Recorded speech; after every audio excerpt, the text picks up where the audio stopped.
Let's talk about the three ingredients to help people move through change and maybe even help yourself move through change as well. Now, as I mentioned before, there's a cycle that all change goes through. You know, there's a change event, there's stressing or mourning, there's coping, and then there's performance.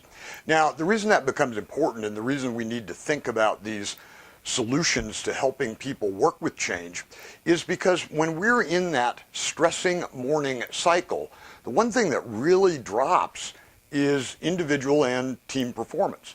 Because while we're stressing and while we're mourning, that performance factor goes down. I mean, quite simply, we cannot be as efficient and effective when we're stressing about things and when we're mourning an old way and kind of pushing back on a new way. So it really is incumbent on leaders in guiding our team through change and also, taking ourselves through change, that we reduce that mourning period and that we also reduce that coping period, and so that we go from change event to performance in a much, much quicker manner. So I'm going to talk about three things that'll help us move through that quicker and help people move from coping into performing relatively quickly.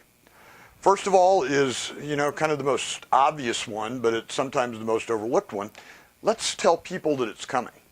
I mean, very, very simply, let's give folks some reasonable notice period that, if we're going to engage and purchase a new computer system and have it up and running in July, let's start that dialogue in March and April and May and talk about the reasons and talk about all those things.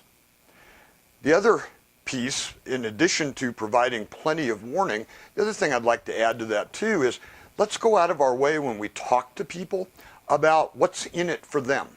That with them principle. What's in it for them? What is this going to make? What is that going to do for your life? What's it going to make easier? What benefit does it have to the organization? What benefit does it have to you individually?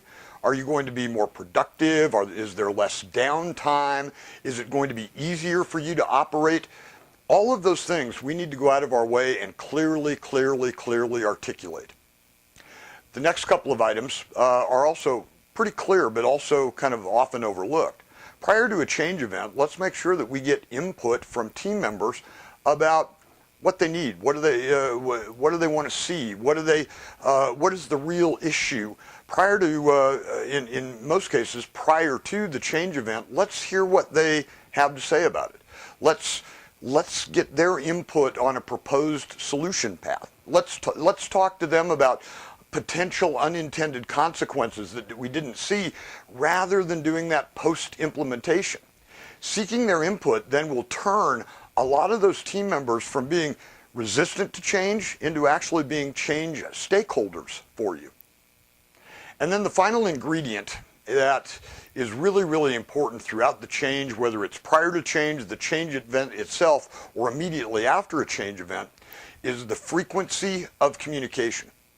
The best ones that I've ever seen, the best models that I've ever seen related to this, really go out of their way to over-communicate during the change process. They'll put out a daily bulletin about the upcoming computer changeover, or they'll put out a daily bulletin about the upcoming office move. And, some folks look at that and will say, well, we're kind of rehashing the same stuff, there isn't that much new ground. But it's with that volume of communication and that frequency of communication that people start developing trust and faith that the change is actually going to have value and that they feel comfortable about it. The opposite of that is when there isn't a lot of communication during change, people will fill in their own blanks. They'll start the rumors and innuendos, and they'll kind of go off the rails. But if we have the strongest voice there and talk to them all the time about what's happening, what's going to happen, what just happened, we can maintain the tone of that and make sure the change event is talked about in a positive manner, make sure the issues are addressed in a proactive manner, and all of that becomes really important. So again, what we want to do is we want to tell people why, we want to give them plenty of advance notice, we want to certainly tell them what's in it for them.